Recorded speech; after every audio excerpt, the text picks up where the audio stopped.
Let's go! Ghanaian music festival Afrochella is currently facing a lawsuit from California's Coachella for trademark infringement. Coachella and its organizers, Goldenvoice, claimed in the lawsuit that Afrochella is actively promoting music events in the United States and in Ghana by intentionally adding the suffix CHELLA. Coachella is one of the biggest music festivals in the world. It draws in about 150,000 people per day for its annual music festival, which spans over 2 weekends. The festival has grossed about $100 million since 2016 and headlines Grammy-winning artists like Beyoncé, Lady Gaga, Aroj Aftab, and Burna Boy. Music lovers know and love Coachella, and its organizers believe that Afrochella is riding on the goodwill of the brand by using the confusingly similar mark CHELLA. Considering the claims made by Coachella, The Guardian TV spoke to Yemi Oladapo, an entertainment lawyer, to know if one can commit legal offense just by creating a business that sounds or looks like an already existing one. Yeah, I think starting off, we probably should consider the legal point of view that Coachella is taking their approach from. And that being trademark. Trademark in itself is a unique name or a unique mark that is used to identify a brand.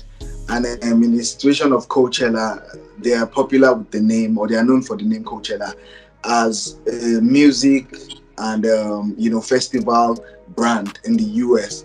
And they are not just popular in the US, but all over the world. Afrochella then directly creating a similar platform, or then using a similar name as well, is where the issue comes from, particularly when it's already a registered trademark. And the crux of the matter here is whether or not trademark is being infringed upon, which is one of the legs of lawsuits, and the other one being cyber squatting, which I probably will talk more about as we go on. But yeah, based on trademark infringement, Coachella definitely does have the grounds to take the legal steps to protect their interest, considering that this is also a direct or indirect competition with their brand, considering the nature of business and the similarity in the two businesses. Oh, okay.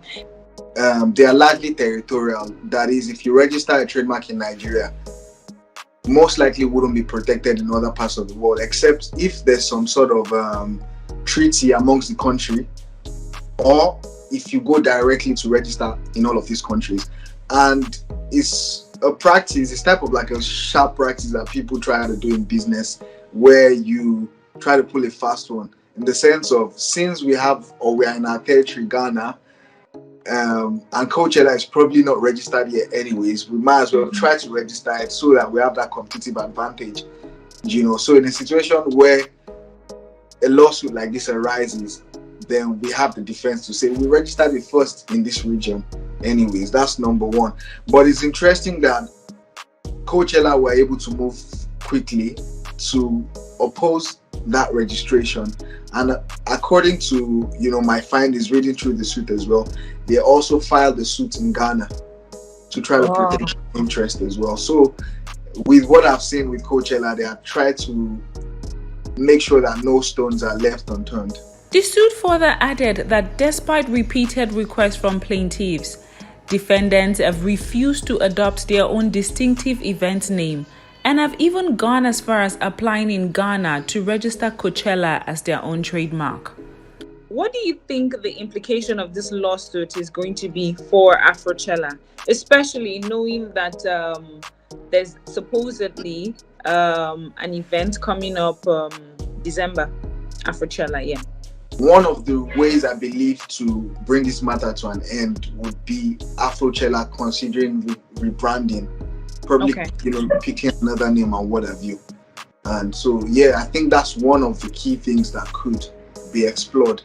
And now that the matter is in court, however, it's a different situation, or it's gotten to another level type situation. There are probably still options to explore out of court settlement if both parties are able to align on those grounds. But if they're able to explore out of court settlement, one of the negotiations would be that, okay, we're willing to change our name and our event will still go on.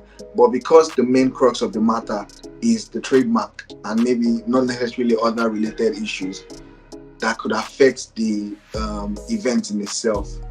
And so most likely there could be some sort of rebrand going on with Afrochella. For a festival like Afrochella, aimed at celebrating Africa's diverse culture and the vibrant work of African creatives and entrepreneurs, the organizers are tasked with ensuring that a show changing the narrative of the African culture goes on. So what do you think Afrochella and other businesses should do? I think as African music and African arts and creative brands get more, popular internationally, it's important that we take cognizance of situations like this.